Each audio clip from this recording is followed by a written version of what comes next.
All right, ladies and gentlemen, welcome back to Sober Sitdown. It's your host, Scotty Stuch. With me today is two, I want to call friends, acquaintances, mentors, guys, that took me under their wing when I first came out. We were talking about this for a couple months now, and finally our schedules all met together. These guys, reached out to me, gave me a helping hand early on, and I have a lot of respect for them. As I grew the past couple months in podcasting, I watched these guys grow as well, and I hope to one day, get the notoriety they have in this world. You guys are doing an incredible job. With me is Hollywood Wade to my right from Crime and Entertainment, and below us is Adrian from Invest in Yourself. What's up, guys? How you doing, Scotty? How you doing, Scott? I'm good. It's cold and rainy up here in PA. How's it you guys are at? I know we're from all different states.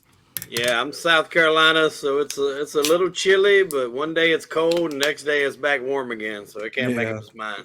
Yeah, that's how it is here too, man. I think as each year gets goes further on, I think it's starting to get a lot warmer through over all the seasons and shit. I don't think we're gonna have winter for too much longer here in Nebraska either. I mean, it's kind of weird.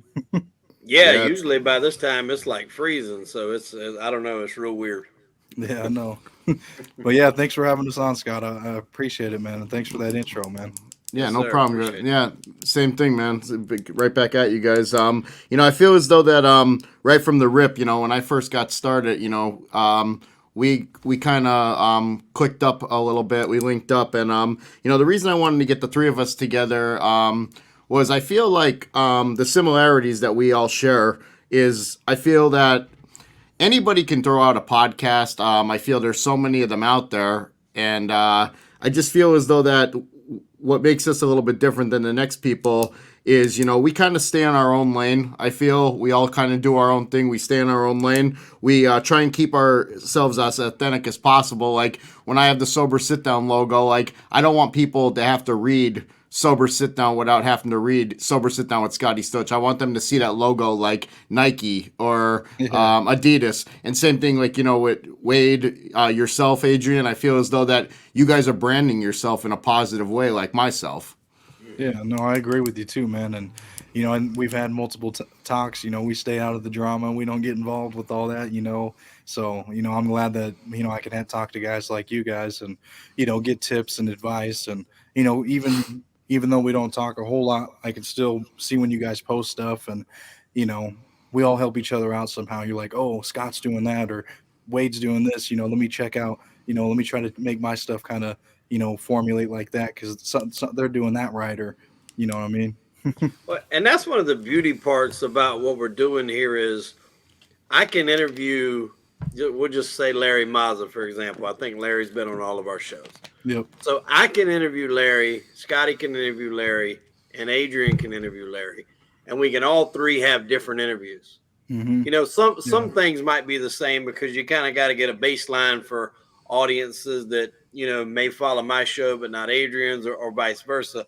So you have to cover some baseline, subjects, but True. then you just kind of get into your own way of questioning your own questions that you have. I mean, I might have questions for him that Adrian might not, because he's got something totally different in mind. So there's really no sense in trying to hoard guests or hide guests from anyone. Like I would say, hey, I had a fantastic time interviewing this guy.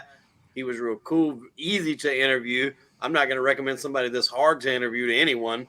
But, we can all have a good experience with them, and it can all be different. So it's not like somebody's watching the same thing on every channel. You get something different. Yeah, and especially if like on Vlad, everybody already seen all these guys and different. Yeah. They've already heard it, so you kind of have to take it in your own direction. But absolutely.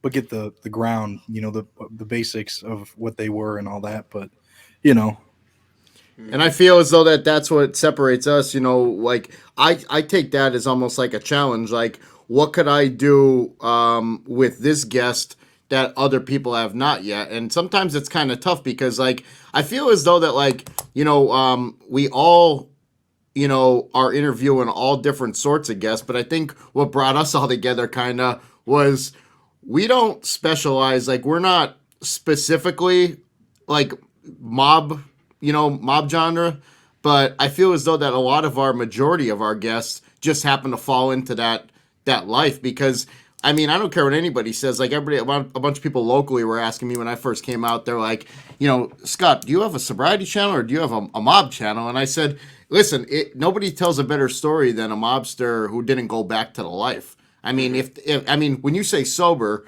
I mean, sober doesn't mean you have to have an addiction with alcohol or drugs.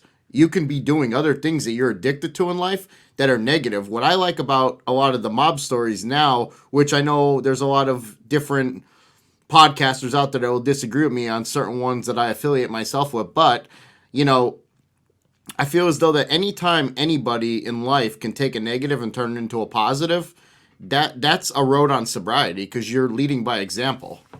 I agree with you. No, that makes sense, and whether, like you said, whether it's, leaving the gangster life or putting down the drink or putting down, the drugs, whatever it may be, that's on the road to sobriety. And, the way that, that's what you symbolize. That's what your show is about.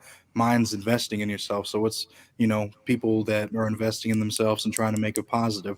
So, me and you have the kind of, we connect, me and you and our show, like, they have something like a positive message, I would say, and Chip, I think, he does a really great job too. He really does his research and, he goes through and he makes sure to cover everything. That's I got a lot of good information from my guests from watching his and, his, overall too. I mean, he doesn't promote anything, negative or anything like that as well. Right. And that's too, like when I done it, you spoke exactly, Scott.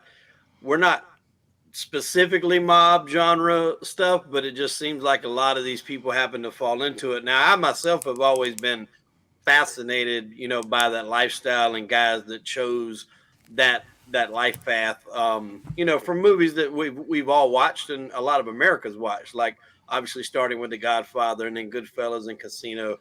I don't know how one could watch those movies and not be enamored with that lifestyle. Not that you want to go do it, but just, Right. how they operated and the ins and outs of it. And, so obviously I was already pretty well versed in a lot of that. I knew a lot of stuff, but when I done it to keep me from being boxed into just that, that's kind of where that crime and entertainment aspect come in. Cause once I added entertainment on there, I'm not boxed into crime anymore. So I can go really wherever I want to. So that's allowed me to have writers on the show. That's allowed me to have actors on the show.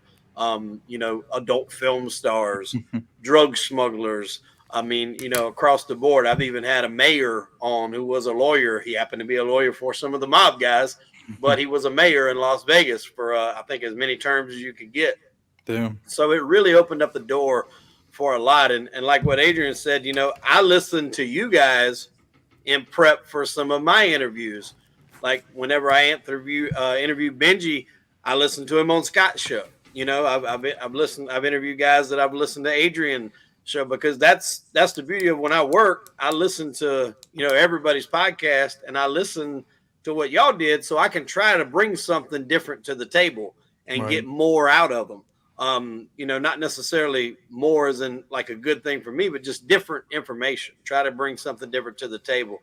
And that's the challenge of it. And, it makes my work day fly by because if I know I got, somebody said on Wednesday, then Monday and Tuesday, I'm listening to everything they've done that I can fit in those 2 days. And I just kind of make mental notes and prep. And then by the time we get there, hopefully I can bring something that the audience will enjoy. Yeah. No, I do the same thing. I literally research all the time at work, man. I feel as though that to me like well, I'm gonna take it back a few steps and we can I have like a couple questions and we can go around the room and kind of like share similarities or kind of like the questions that pertain. Like what got you into podcasting? Like is for as far as me, what got me into podcasting was, I've always been that guy that in high school and stuff like that, I never wanted to get up in front of the room and talk. I was petrified to go and do a speech in front of the class. people, they say like, what got you into podcasting? And I'll tell you, I, as everybody knows, I did struggle with sobriety. I had addictions with alcohol, and I was in the bar restaurant industry in my 20s, and it just it absorbed me. I got into the club scene back in the Jersey Shore before the Jersey Shore days, and I'm 37 now, so like I got into that whole era of like the good music, lifting weights and going out with your friends to the clubs, and I took my partying casually into a whole nother level when I was into the bar restaurant industry. It just kind of went hand in hand with one another. So when I got sober, I had to face reality and say to myself, you hang out in a barber shop, you're going to get your hair cut. So I realized that like I tried stopping a couple times, but being that I was still in that restaurant bar scenery, there was only so long it took, no matter if I went to outpatient rehabs and inpatient rehabs or whatever, mind you, it just never worked for me. So when I got out of the scene, I started, exploring options in life, what's going to make me money and what I can do to support a family and stuff like that. And I got into eventually becoming a CDL driver. And my first 6 months in sobriety, I went over the road, and I mean, I wasn't gone 2 weeks at a time, but I was gone the majority of the week. And when you work 18 hours a day and not sure at nighttime where you're going to spend your night, people say like, "Oh, you can go to an AA meeting up and down the East Coast," but like, it's not that easy when you're driving a tractor trailer to find a parking lot to park an 18-wheeler, find a meeting that you're going to make on time. It just doesn't work like that when you're driving a tractor trailer. So I started listening 2 years ago to like, my brother got me on some motivational podcasts like Gary V. Listened to him for just a small period of time, but then I got into like that's when like Johnny and Gene started coming out, Michael, Sammy, and like I started listening to the mob inspirational content, which some people would say it's not inspirational, but to me, these guys had to restart their lives over. They could have went back to the life, or they could advance in the life. And like, there's some days when I was out there struggling, and I listened to like, like A-Light talk about his stories about how he had to like go to the Brazilian prison and like what it was like. And I'm thinking like, if somebody can go through that and bounce back, I can handle parking my truck tonight and not being stressed out enough that I got to go have a drink. So like, suck it up and stop being like such a pansy about it. So like that kind of motivation, listening to those podcasts kind of helped me. And then I was thinking to myself, after I got so far into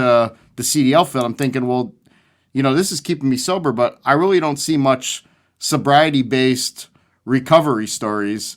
And, if people can hear somebody else's story through a podcast, like they might be at work, that person's struggling, and they're listening to this podcast, but they're not sure, they're on the fence if they have a problem or not, maybe this can help inspire them. And so that's what kind of got me moving in the direction. And then before you know it, stuff just kind of fell into place. And I started just casually doing like some podcasting. And here I am today, 4 months later. And I'm on the peak of 400 subscribers, which isn't the greatest, but I think it's a good start. And, that's where I'm at with that. How about you, Wade? Well, I mean, similar story.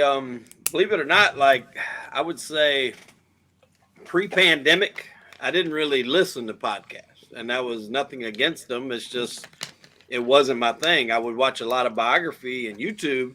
Now I would check a Joe Rogan out, but I would only watch it on YouTube. I never listened to it audio wise. And I remember one day I was listening to a true crime documentary, some murder, and they interviewed a guy that had a standalone podcast about that case. And the case intrigued me enough, I wanted to go listen and find out a little bit more. So I went and found a podcast and burned through it because it was only like 10 episodes. And of course, when it's done, you have, just like on Netflix or whatever else, okay, you may be interested in this because you listen to this. And excuse me, that essentially kind of started me down the rabbit hole of podcasts. So, I started off with true crime and then wrongful convictions, which I'm a big advocate of wrongful convictions. And that just kind of started it snowballing. And then when the pandemic really hit and I was actually laid off from the job that I was at, it was kind of like a lot of people, a lot of podcasts started in that time because people were home, people were bored, and people didn't have nothing to do. But I said if I was going to do it, it wasn't going to be something I was going to do for 2 or 3 weeks and then quit, because that's what a lot of people do once they realize how much work goes into it. Like, it's not just as simple as hopping on a microphone and saying a few things. I mean, if you want to put out a good product, consistency, a good display, it takes a lot of work, as you guys know. And I wasn't sure what to do. Like, I started to do true crime, and then I was just like, there's so many true crime documentaries. It's going to be impossible to even kind of make my mark in that niche. So that's when I kind of come up with that idea. I'm like, I like so many different things. I was a fan of old school wrestling. I'm a big movie buff, so I like movies from, way back in the day. I'm a big horror movie fan. I like the mob. I like, comedy. I like biographies. So I was just like, I'm going to just do crime and entertainment. That way I can cover a little bit of everything. And I wasn't even planning on doing interviews. Like, my first episode was about a big case of two guys or kids that got killed in Arkansas that wound up being tied to the cops who were dealing drugs for Bill Clinton at the time while he was still the governor. And it was a case that really fascinated me. So that was like the very first one that I did. And then I think I interviewed Lilo Brancato from A Bronx Tale, which I'm sure both of you have seen. He was my first interview. And then I think the second was Brian O'Day, who was a big pot smuggler, and then Red Wilmette. And then things just kind of started snowballing. And as I'm sure you guys have seen, if you do a good job with people and they enjoy coming on your show, they're going to recommend you to other people. They're going to turn you on to other guests. And once it got rolling, man, I can't even tell you the last time I've actually done like a episode by myself on a certain subject. It's been nothing but interviews. And I've been blessed because I came into this game with no leg up. I didn't know anyone. I had no experience with it. I bought everything off researching in Google, and just kind of flew by the seat of my pants for a little while. And there's still a lot I'm sure I don't know, but I'm hanging in there. I'm doing pretty good, and I help out anybody that I can. With any knowledge. I'm not the most knowledgeable, and especially behind the scenes stuff, because I reach out to a lot of you guys for info on that. But that's just kind of how I got into it. And I'll say this: it's not it's not something that if somebody's thinking they're fixing to hop on it and get rich in a month, that's going to happen. I've had people that say, well, man, I've been doing this for a couple of weeks. I ain't made no money. I'm like, you better get used to that. Like, you got to actually really want, this has to be a passion. And Scotty, with your show being the Sober Sit Down, obviously you can see the passion in you is for people that got sober, like you said, no matter if it was from addiction or, whatever the case may be, any sort of an addiction, that it could have been gambling or whatever. Adrian, yours is investing in yourself. So people investing in their self, like a lot of these guys that have, straightened their life out. So it's a grind, and it's not something that you're going to get rich off of right off the bat. Very few people are Joe Rogan platform level. So, I mean, obviously one day I hope to get, somewhere close to that. But, in the meantime, I actually do enjoy it. There's never been a day where I've said, man, I got to do that interview with so-and-so, and it's been like something that I don't want to do. I've yet to experience that. And I think as long as it's something that I look forward to and have a passion for, I mean, I'll continue to do it. And I don't see myself stopping anytime soon. Yeah. Before you jump into your answer, Adrian, I just want to jump into something that Wade said that really stuck out to me that I wanted to bring up later on, but why it's on the table. That's where I think what really separates us from a lot of other people. And this is one thing about me, and I think, like, Adrian, you spoke to me numerous times. Wade, you talked to me numerous times, and like anybody that knows me, they'll like, I don't beat around the bush. Like, there's a lot of things I say that I sometimes say to myself, like, wait, did you say that? And it's like, but that's just me. I'm an honest person. So, like, what I'm about to say, like, isn't meant indirectly towards one person or anything, but I'm just going to, like, lay out and say it. Like, there's a lot of people, like you said, Wade, that come into this and they just want to do this and they think that they're going to be millionaires overnight. And I think that that's what separates us from the other guys, is that and not saying that we're better than anybody else. I'm just saying that the way our approach is compared to other people, that they're so hungry to get ahead so fast that they want to step on other people to think that that's going to create progress in themselves. My thing is we all have families. We all work jobs during the day. We do this at night as a passion or around our convenience of time. This is something that we don't rely on to get rich. We do it because it's a passion, like you said. It's a passion of ours. It's a hobby. If to me it fills a void, but I always like being that guy back in the day before I got into addiction. I always liked being that guy that people came up to at the gym when I was in really good shape and say, hey, what do you do for this or what do you do for that? I liked being that guy when I was coming up as a kid and I was one of the better hockey players in the league. People come up to me and saying, hey, could you teach me how to do this? Could you teach me how to do that? I always liked to help people. That was always a passion of mine. And that's like this sober sit down. I don't give a rat's ass if it ever makes me a nickel. I just have fun doing it. I love networking with the people and how like you said, Wade, what turns into one interview, and that's why it's good not to burn bridges. I learned in life in general, and especially anybody that wants to get into podcasting, the way that the guest umbrella and open up once you get what one, and if you're respectful and you treat people right and you handle yourself and conduct yourself in a professional mannerism, your window of opportunities are pretty much endless. True. Yeah. And real quick, Adrian, before you go, I just want to say this and kind of step on what Scott said as well. If I don't make $1 out of this, if this never makes me, like he said, a nickel, I've gotten to talk to guys that I've only seen on the big screen. Mm-hmm. I got to talk to Tommy Chong, like from Cheech and Chong. I mean, how damn cool was that? I got to have a almost 2-hour long conversation with Tommy Chong. I talked with Tom Sizemore, star of Natural Born Killers, Heat, Saving Private Ryan, Pearl Harbor, for it was over 3 hours. Those are things that, will now with the YouTube, they'll go on forever. Probably long after I'm gone, they'll still be floating around somewhere. And so just for the fact that I've been able to do that, stars from The Sopranos, that was my favorite show. I watch it probably once a year, me and my wife. And so now, like, every time somebody comes on, I'll be like, oh, I interviewed that guy. And I mean, like, that's what does it for me. The fact that I got to do that. And that means so much more to me than a paycheck. Don't get me wrong. If a paycheck comes along with it, I'm going to cash that son bitch. But for right now, just doing it is good for me.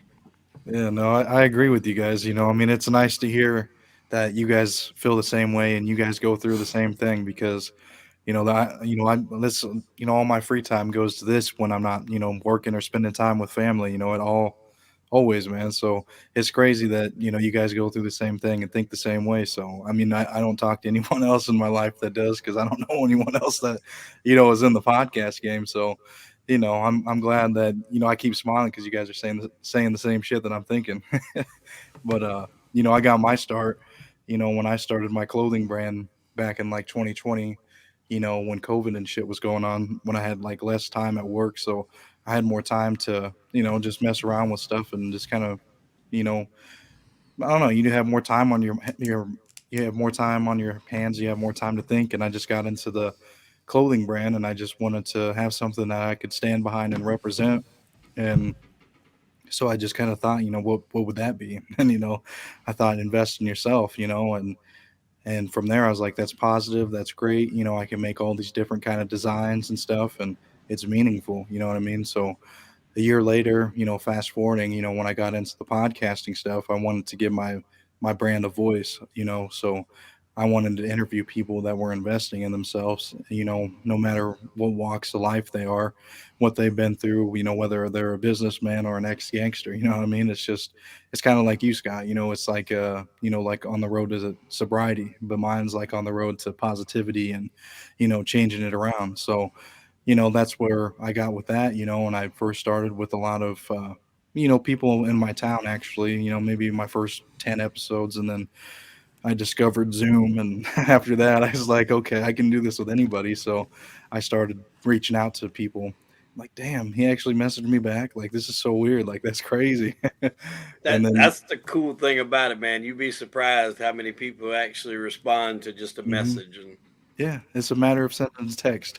And when I discovered that, I was like, damn, I can reach out to all these people. So I started reaching out to all kinds of my favorite rappers growing up. I always liked older school hip hop and stuff. And I was glad that I got to meet a lot of these guys and, actually have conversations with them. Like Chip said, like when people play, well, he watches a TV show, but when I would hear a song, I'd be like, yeah, I interviewed this guy, and it's Hmm. just the fact to say that. And I was like, I got to have more, you know what I mean? And so that's where I kind of kept going and going. And like Scott said, you open a door and another guest comes, another guest comes. And that's where I just kept going with it. And eventually kind of I got into it with ex mobsters and stuff, and that's where I really thrived, and that's where I've actually seen your guys' videos when we first met. Just the whole mafia community there is there, and so I really got into it, and probably been doing it pretty heavy for the last 6 months, and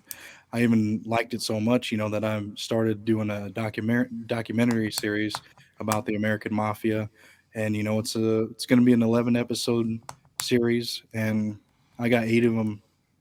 No, 9 of them done now, so it's almost there. I mean, I've been working on it the last 6 months, and I think it's going to be really good. I think it's going to take my channel to the next level with, actually talking about all these different crime bosses and, mob figures that were each one of these in each one of these crime families. Because each episode's about a different crime family.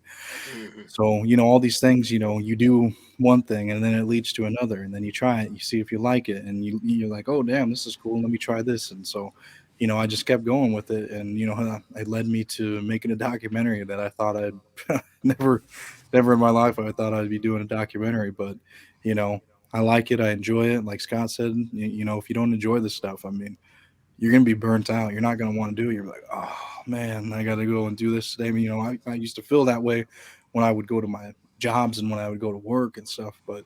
I don't get that feeling for this at all. I look forward to this shit. I look forward to having my free time. Yeah. The only thing it gets me every now and then is doing the editing. I get tired of hearing my That's own true. voice over and over. But as far as the True. act of doing the interview, I That's love true. doing the interview. Yeah, I know. I agree with you on that because with this documentary, I've been doing a hell of a lot of editing, but I I love, bet you have. but I love the recording and I love the research. But when you have to actually go through and edit, it's like, damn, this takes forever. But it's gonna be worth it when it comes out. I'm gonna break it down and stuff, and I want to go on a lot of different people's shows. Like with you guys and stuff, and promote the hell out of it before I even release it. I want to do like 3 months or something worth of Yeah. interviews. You know, Yeah, for sure. but Yeah, yeah, absolutely. And you know what I like? Another thing about you guys is, you know, you're not you guys kind of like myself. Like right now, like you don't know how hard it is that I have 6 episodes that I recorded over the month of November, but I took it easy. Like I told you, Adrian, I was talking to you about it. I think I might have talked to you about it too, Wade, because we all kind of talk here and there. I said I wanted to take like a month where I just wanted to like kind of like just do all filming, and then like right now during the holidays coming up and stuff like that, that'll be my time to edit, and that's why once again I feel as though the position we put ourselves in, where we go to work every day, we supply for our family, and this becomes a hobby that we're trying to take it to the next level if it goes to that next level. But if not, so be it. I mean, we don't rush anything, and I think that's why a lot of our stuff comes out quality. And I think that these people, that they feel as though the more I pump out in a faster pace, the more that I'm going to get more subscribers, more views, more this, more that. And maybe you do. But my opinion is I want my subscribers to have enough time, that people that work full time and people that, don't have the time to like just sit there and listen to a podcast. I don't want to be pumping out episodes on top of episodes where people are missing episodes, if that makes any sense. yeah. No, Yeah. I'll go ahead, Chip. I mean, cut you Oh, off. no, I was gonna say. I mean, that's something that I struggle with for a long time because I was only doing one. I would release mine on Sunday evening. That was just there was no particular rhyme or reason why. That was just the day that I chose. And I started doing so many interviews, man. I was doing like two a day sometimes for like, a week. And I was getting so burnt out on doing them. And then before I knew it, I had like 40 episodes in the can. And I'm like, damn, this is almost a year's worth, Yeah. of sitting up. So I started doing some during the week here and there. I don't do it every week. And it's kind of some of like if I've got a top echelon guest, with a high name, they're going to go on the Sunday bracket. But some of the other ones I'll throw in during the middle of the week. But it's just more than anything, it's just to try to get it out there. But I'm like, Scott, I don't feel like pumping out a video a day is Yeah. really beneficial, because some people look at it as, and I've done this before with TV shows. I think The Walking Dead, I heard it's a great show. I've never seen it. I kept going. I'm just like, damn, I got to start all the way back from the beginning. I don't even feel like doing that. And that's what I think sometimes people might think, oh, wow, he's got that many. I don't even, I got to start back from, episode one. And it Joe might throw Rogan, some he gets- people off. Yes, like he if gets Joe Rogan, thousands. God, you need 5 years to catch up with that guy. But I mean, they can scroll through and look and see. That's Yeah. the thing about my show is there's not going to be, everybody on there is not going to get pleased by every single episode. It might not interest them. But Mhm. trust me, there's something on there for somebody. Right. Out of 90 something videos, I think that I got up there, you're going to find a good bit of them that's going to interest you for sure. Yeah, and I know like with we're doing all the recordings back to back, like shit, I got like 33 of them, just waiting. I just feel like consistency. Yeah. I like, that's why I got so many. I just want to put out one once a week, maybe during the month if I want to put 2 a week, 1 week, but I don't know. Right now I'm just so damn busy, and I just feel like 1 a week is great. Yeah. When you first post your video, you see you see it go up, and you see all these people watching, and YouTube will promote the shit out of it for a few days if it's good, or they'll keep going, and you'll just keep on consistently having views on it. But then I feel like when it drops, almost towards the end of the week, like I feel like that's when I should put another one out, and I think I might start doing that just so I can consistently have views and stuff. But think about it, that's 8 interviews a month. I mean, Yeah. I feel like that'd eat all of my 30 videos away just like that, so I don't know. I'm kind of debating on it, but maybe even 2 1 week, and then the next week 1. But I don't know. It's still up for debate. Depending on the subject matter too, I've dropped videos in the middle of the week if it happened to land on an anniversary of something. Mhm. Like one of the cases that's always fascinated me, and I knew from the time I started podcasting, eventually I would cover it, was the DB Cooper case. Mhm. It's just been one of those things that's kind of eluded America for so long, who he was and did he get away with it and all that. I was able to interview a guy that wrote a book for the 50th anniversary. And this past November was the 51st anniversary. So I actually dropped that on, I think it was like the day after Thanksgiving, Yeah. Same. on the anniversary day. So, things like that. If you got things that come up on the middle of the week, throw an extra one in there just to get it, out of the queue. But yeah, that's hard decisions, man. And I think it's just, it's left up to the creator of what he wants to do. Yeah, because doing 2, a week, you gotta think about it. That's twice the work.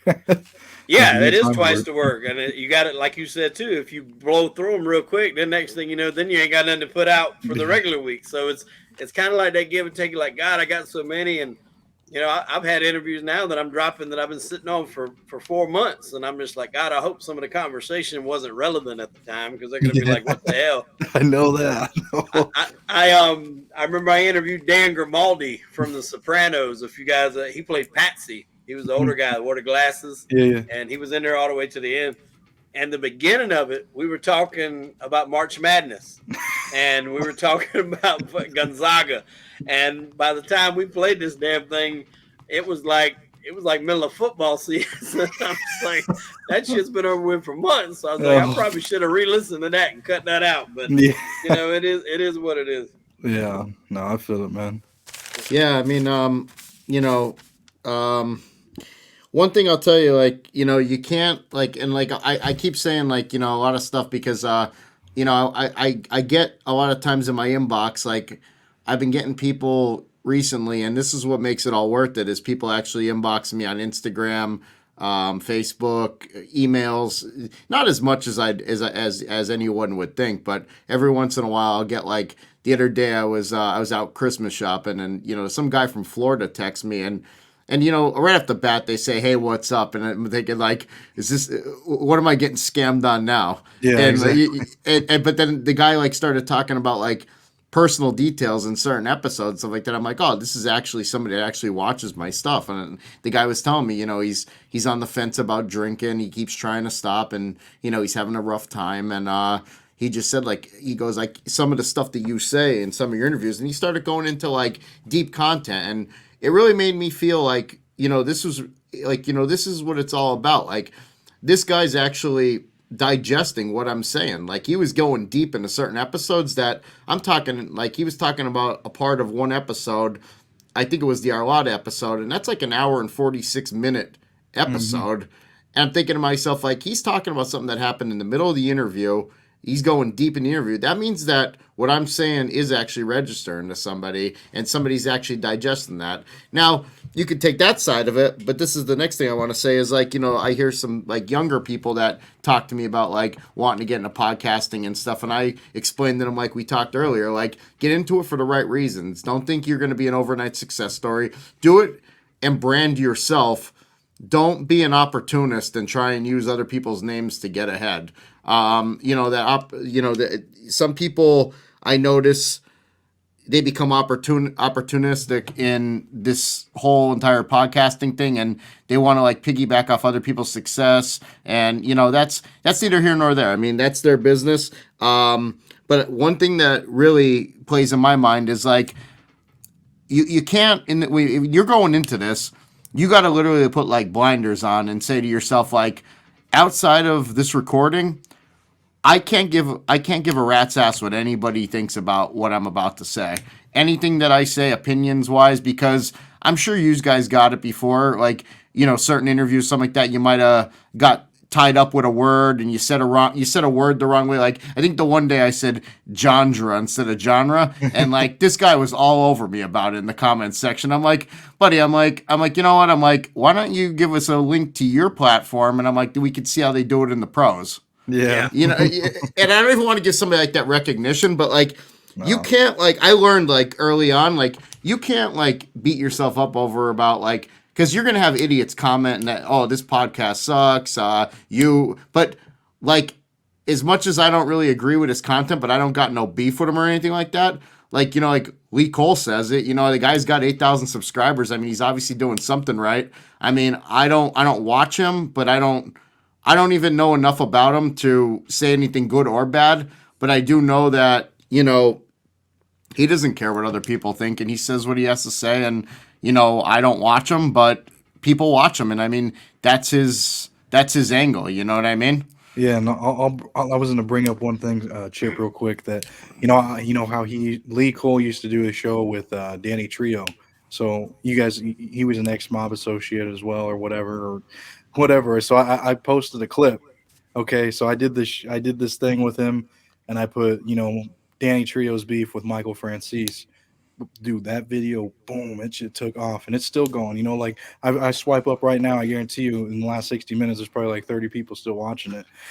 But it's just that video, like, it took off, and like, you put that beef in there, and people like that. And, so Lee does that, a lot with his channel. But on top of that, like you said, he don't care, he don't respond, or he might respond to him. But one thing that I can get out of that is that, whenever anybody talks shit on any of my videos or says anything, disrespectful to me or my guest that I have on, I just say, thanks for watching, smiley face. That's it. Yeah, I leave it at that.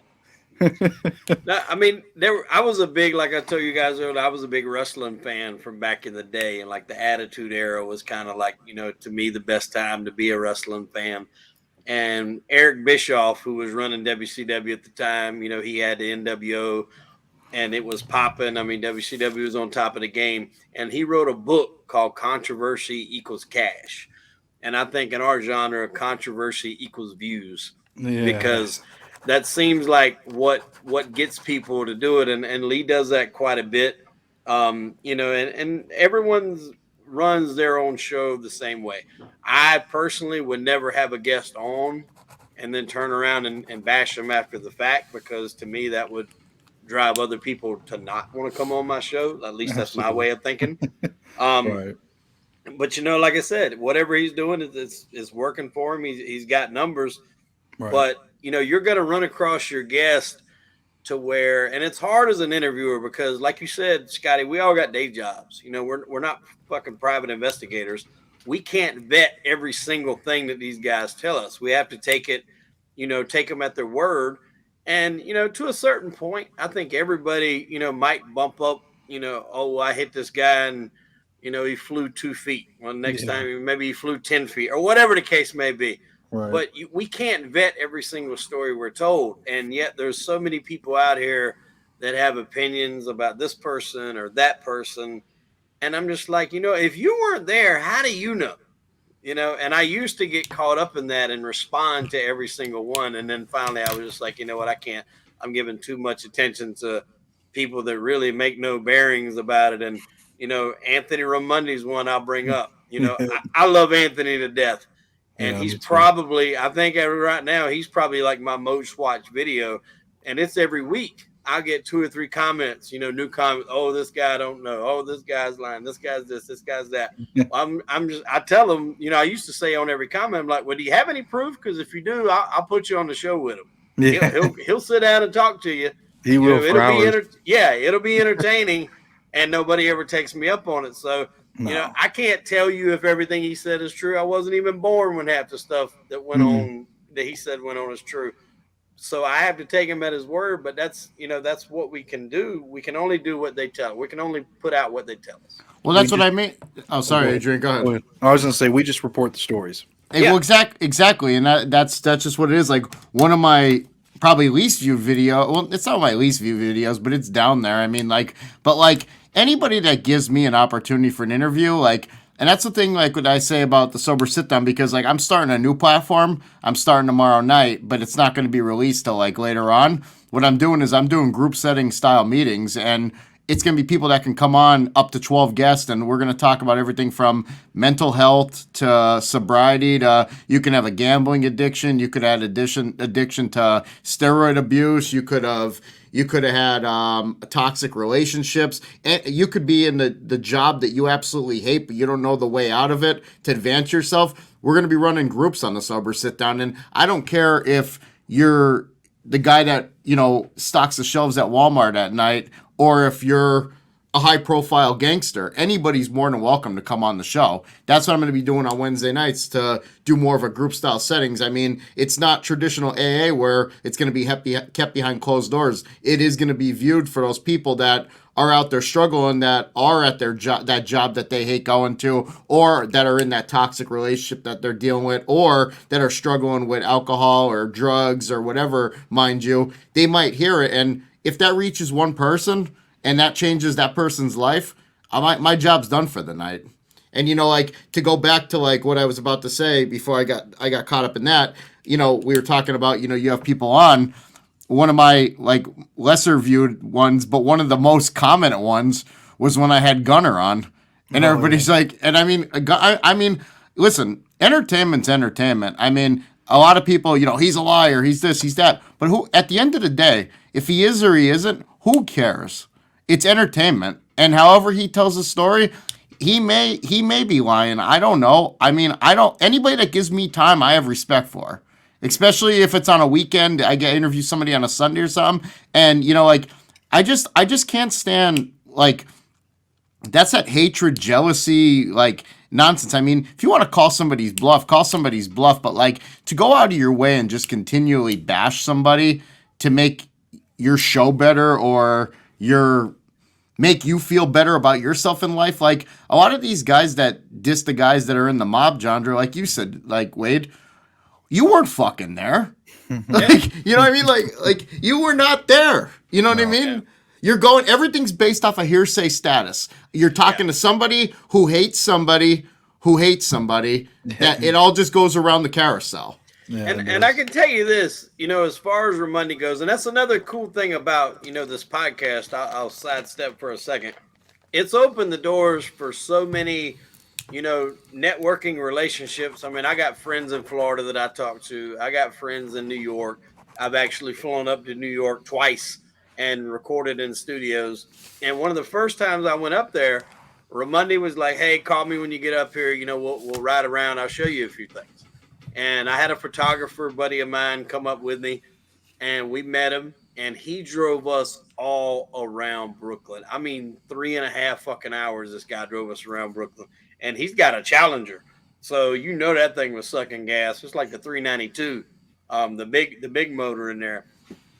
And I mean, everywhere we're going, he's like, "All right, so and so used to be there." If he was lying, then he's one of the best liars I ever seen, because he was saying where this happened, where that happened, where so and so hung out. I mean, either that, or he couldn't have made all that shit up on a whim. Now, he wasn't saying he was involved in all this. He was just saying, "Okay, here's where this person used to do business. Here's where this person got killed." Not that he done it, but this is just where it happened, because I'd never been in Brooklyn before.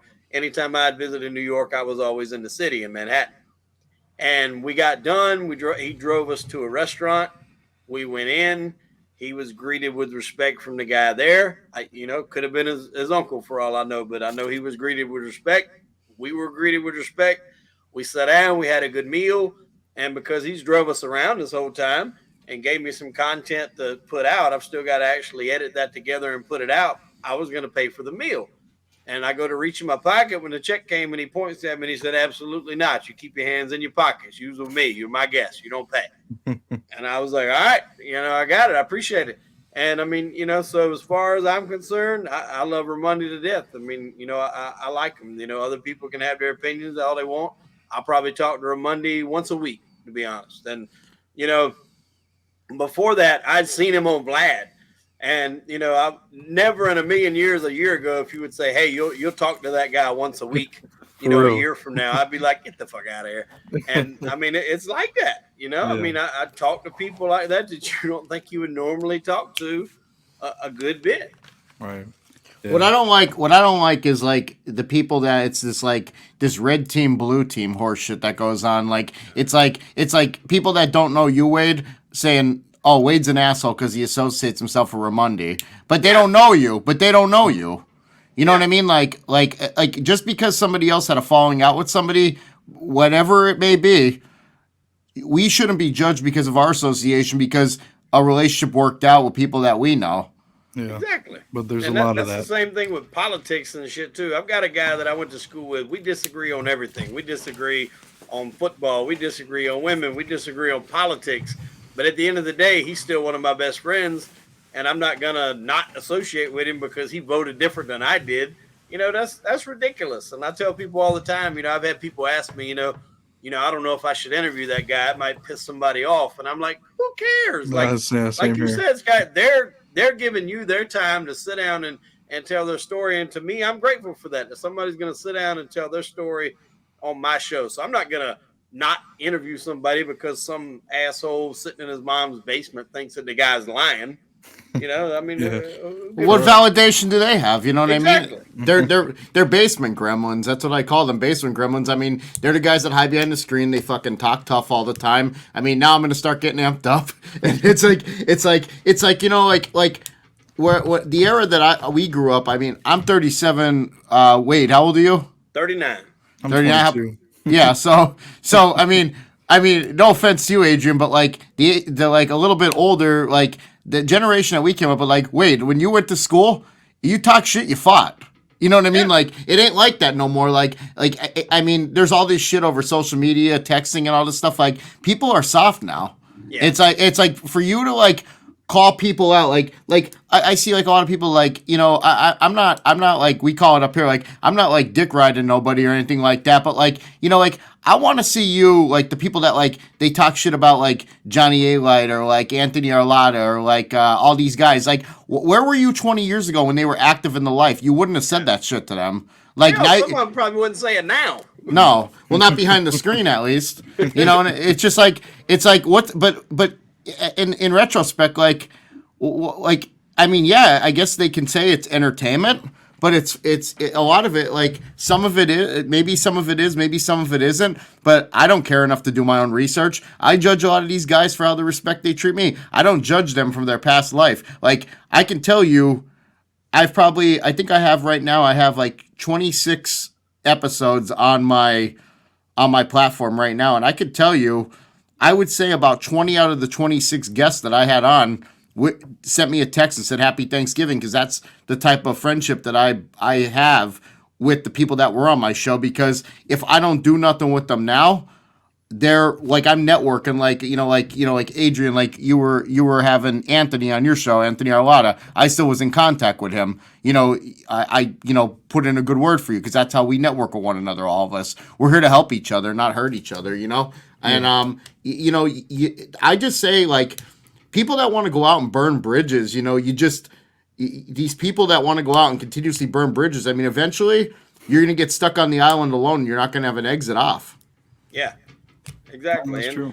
And that's why I tell, kind of like Adrian said, he's got his little comments or something back. I've gotten to where now I'm just like, well, if you don't like this video, I got some with a porn star. If that don't satisfy you, I don't know what will. I mean, somehow or another, I really don't know how exactly it happened, but I kind of got like sucked into the adult entertainment industry.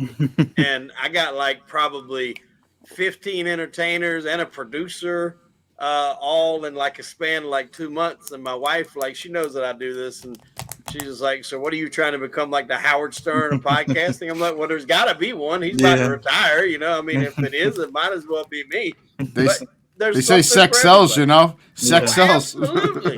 Yeah, exactly. Absolutely. One of the first guests I had on early on was Jasmine St. Clair.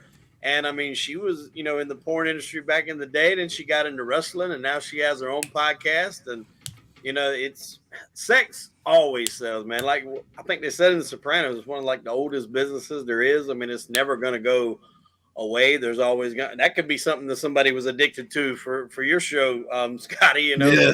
I don't know if I want to. I don't know if I want to go down that road. That's open a whole other kind of addiction.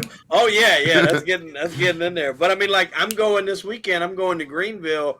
One of the girls that, we were talking through Instagram, and I asked her if she wanted to come on the show, but she's an actual like burlesque dancer. Like, if there's a difference between a stripper and a burlesque dancer. They actually put on a performance, and she's fixing to do her last tour. She lives in Canada, but she's like, we do our kickoff tour for our 30-week tour in Greenville. And she said, that's not too far from you. If you want to come up there, there's going to be like 8 playmates and former Playboy playmates and FHM cover models at this place. And she's like, there's going to be photographers there. Then after they get done doing the photography session, we can set you up and you can interview each one of them. And I'm just like, I can't give you a shorter answer than yes, I'll be there. So that's where I'll be this weekend in Greenville doing that. So, all kind of different things. I go from New York hanging out with mobsters and guys that's been in, done time, to Greenville hanging out with burlesque dancers, and who the hell knows next month. Yeah, that's what I mean. Like, would you be doing that had you not take the chance? And I mean, once again, it's a hobby you don't get paid for, but the networking alone, like, I text a lot of the guys that I still keep in contact with, that like for a while there, me and Larry Mazza were doing a little sideshow together, and life just gets too busy sometimes. I mean, I changed my work. I was at the time I was a truck driver, and now I'm into auto sales. So my schedule changed. Larry got busy at the gym. I mean, stuff happens, you know what I mean? Like, we were originally we were gonna do a weekly segment, then it turned into a bi-weekly segment. Now it's like whenever we have time, there's no gun to either one of our head, like when we got to be on set, you know what I mean? When we get together, and everybody's busy, and like, some people will understand it and some people won't. Some people will be like, oh yeah, it's all lies, it's falsified. There's nothing falsified, you know what I mean? It is what it is. You want to believe it? If not, then fuck you, Yeah. You try your hand at shit, if it works, it works. I mean, we had a little gambling show that I was doing with Ruggiano, but with his schedule and my schedule, it was hard to link up sometimes, and especially with your gambling, you want to kind of get those info before Thursday night. So that only left us after Monday night game. That only leaves you Tuesday and Wednesday to get together before your Thursday night game, if that's going to be part of your picks. So the schedule was kind of tight, and we decided to hold off on it. Hopefully we'll pick it back up if things can get, set up. But I mean, I love talking football, with people. That's my sport of choice. I mean, nothing against all the other ones, but football is just kind of my thing. And I love talking football, and I'm not opposed to putting a little wager down on a team here and there. So that all things that fit under my umbrella. And that was like one of the coolest interviews that I've ever done. I think it's probably my favorite one out of everybody. And I don't know if you guys, I'm sure you got Netflix. You ever seen that show Bad Sport? No. Uh-uh. Okay, so it highlights about 4 or 5 different segments of people that were in sports in some kind of way that done something that degraded the game. Like one guy, he was actually a Le Mans racer, but he was smuggling marijuana. His name was Randy Lanier. I'm trying to get him on. But one of the first ones on there was this guy named Joe Gagliano.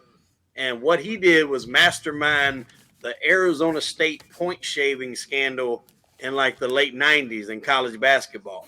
The star for Arizona State was in debt to a campus bookie. The campus bookie knew a guy that had, pretty good money back in Chicago, and they orchestrated a point shaving scandal. And they made a lot of money off of it. But eventually they all got arrested. And when I seen that episode on there, I'm like, man, I got to interview this guy. And I went through a couple channels and finally tracked him down. And he was impressed by the fact that I found him, for one.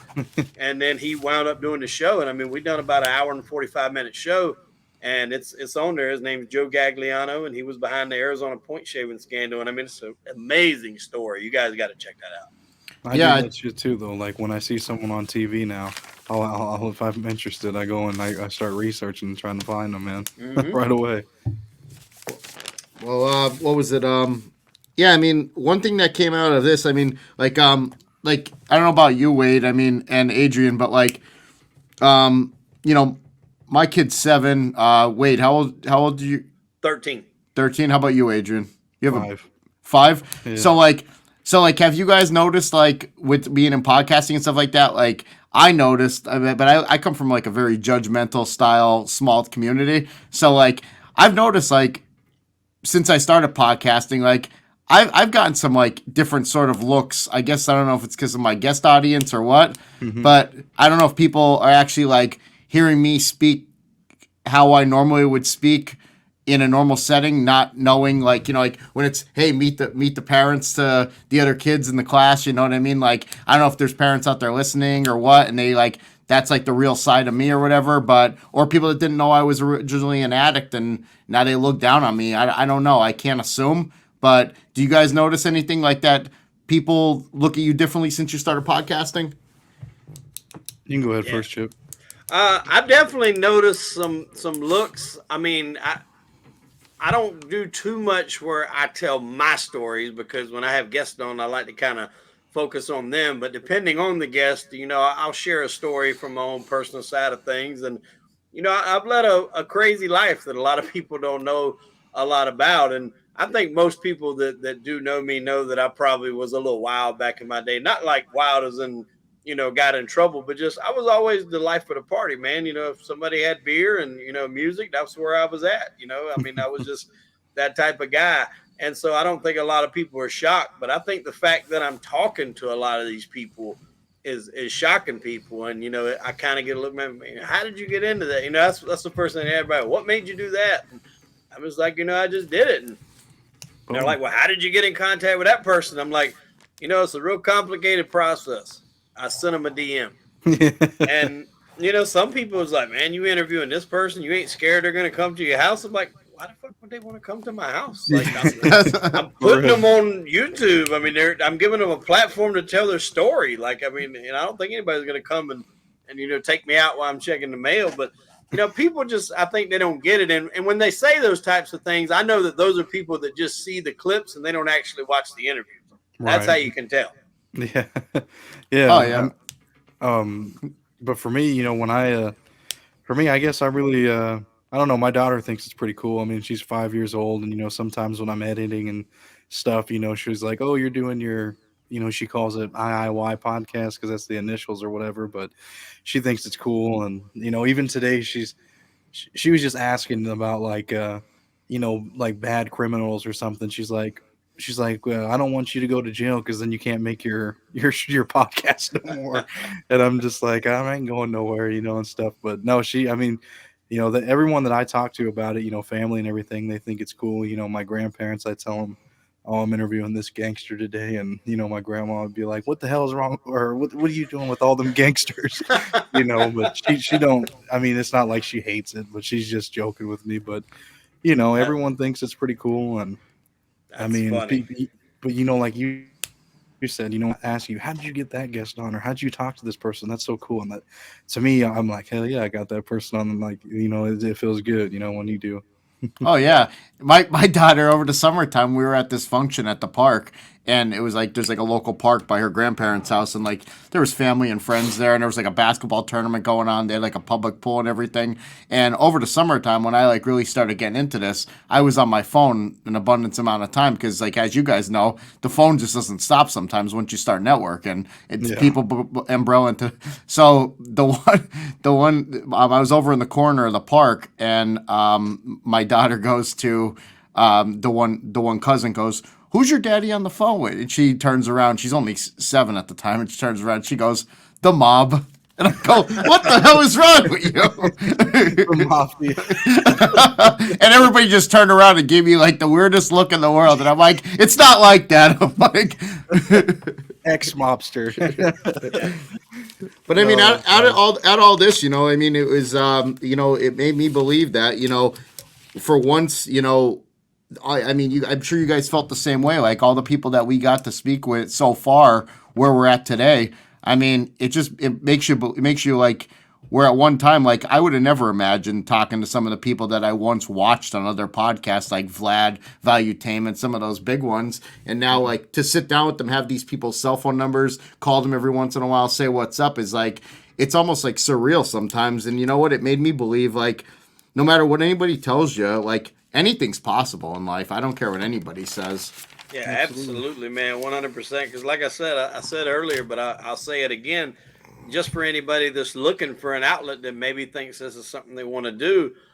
I got into this. I bought a Rodecaster Pro, a laptop, and a mic and a ring light.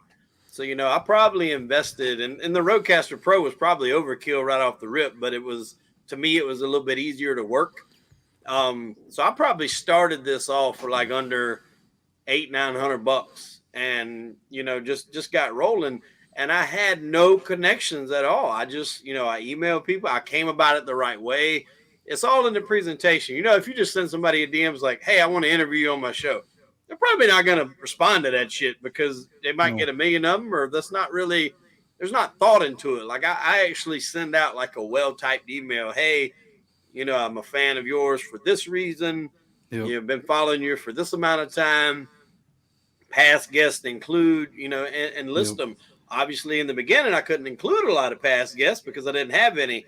But, I was able to build up the guest list. And like Scotty said, I would have never dreamed I'd have been able to interview some of the people that I have. One of the big, like, crown jewels in my video log was, I think I talked to about him earlier, was Oscar Goodman, who was the mob lawyer that represented guys like Tony Spilotro and Frank Rosenthal, all from the movie Casino.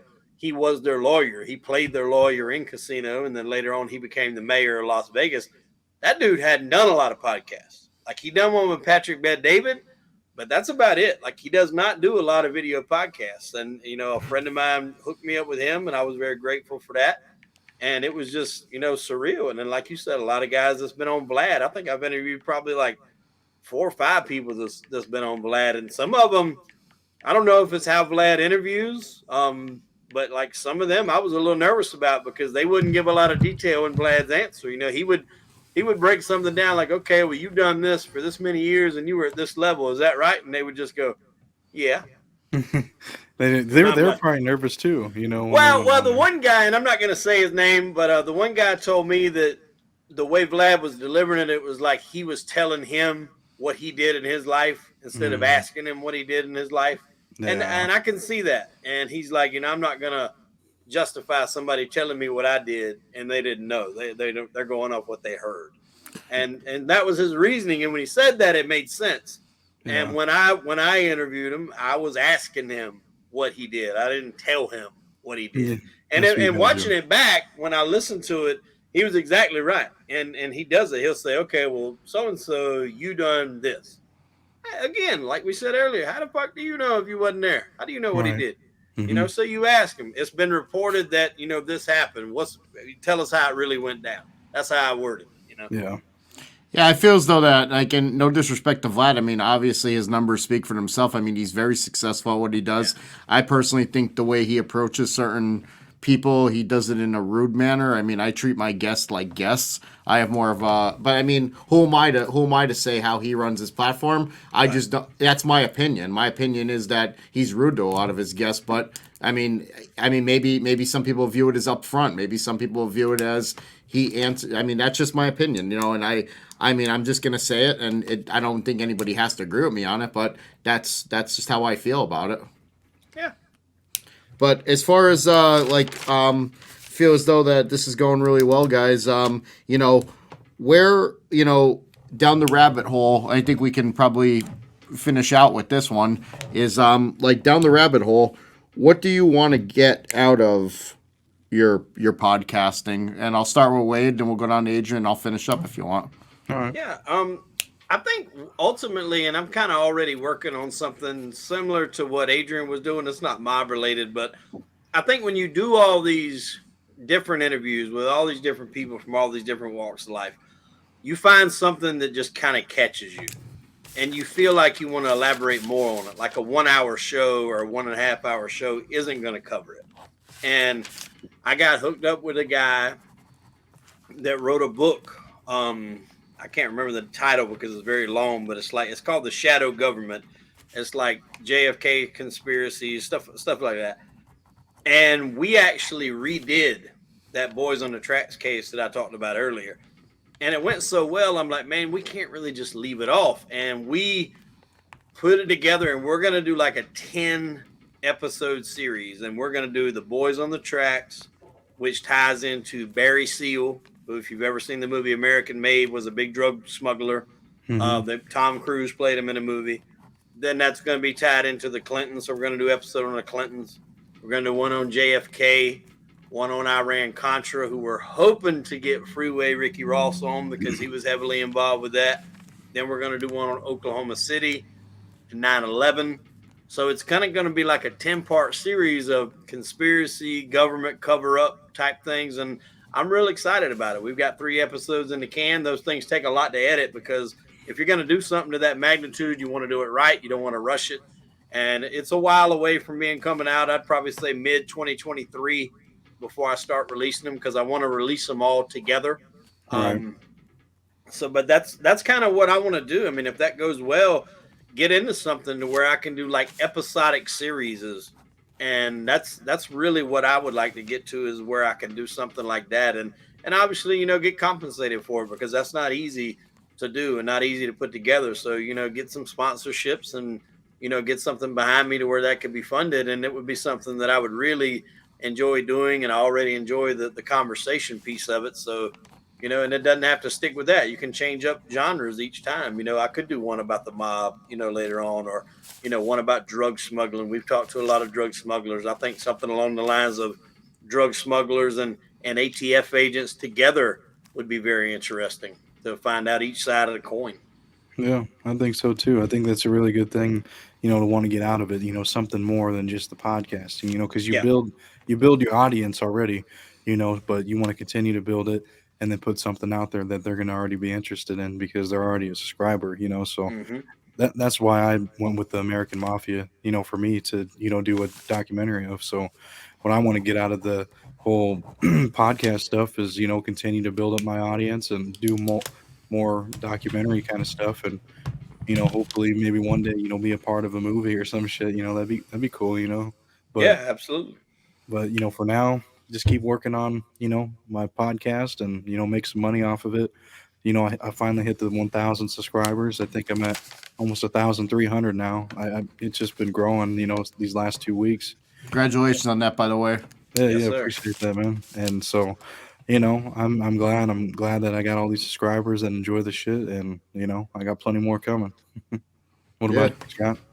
I got, I always dream, I always come to the table with a full plate. I like to say it like that. I always stack my plate high and I try and knock out. My biggest thing is like I do that on a weekly basis is I learned over the years I like to hold myself accountable and I'll set short-term, long-term goals for myself, and I try knocking them out. And if I don't, I hold myself accountable, but within reason. Life takes course sometimes. You know what I mean? But for as far as like my ultimate plan, like if I can speak on behalf of what the next 2 years hopefully will be for the Sober Sit Down.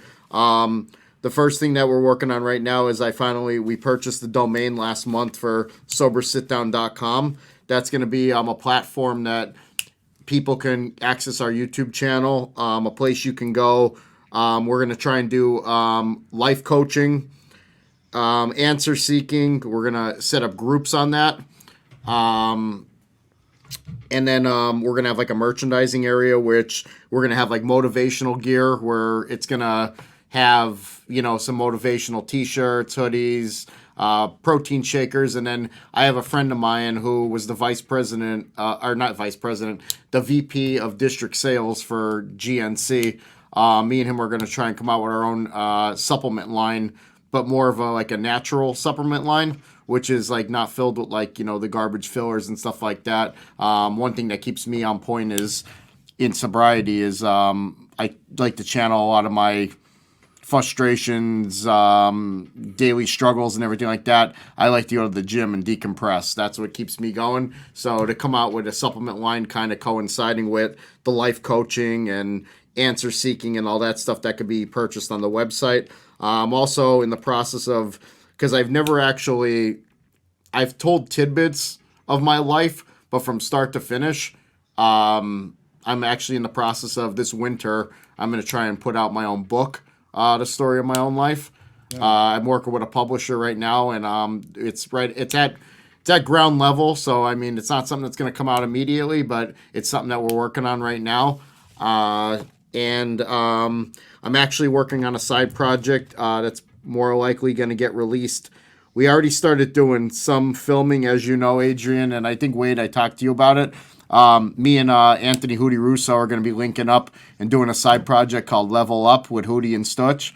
I don't know if it's going to be weekly, bi-weekly. We're going to try and do it weekly, see how it goes. We're going to be doing some things where we meet up. We just went to New York 3 weeks ago. We did a whole segment. I've been throwing out little teasers here and there on Instagram and stuff.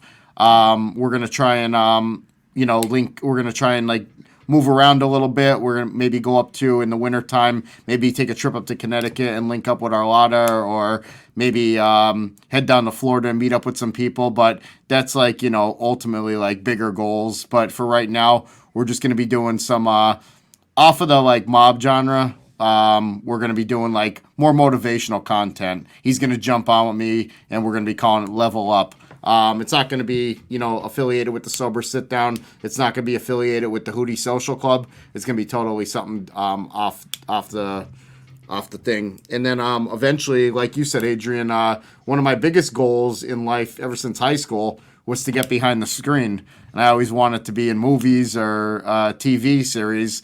And I started talking to some people.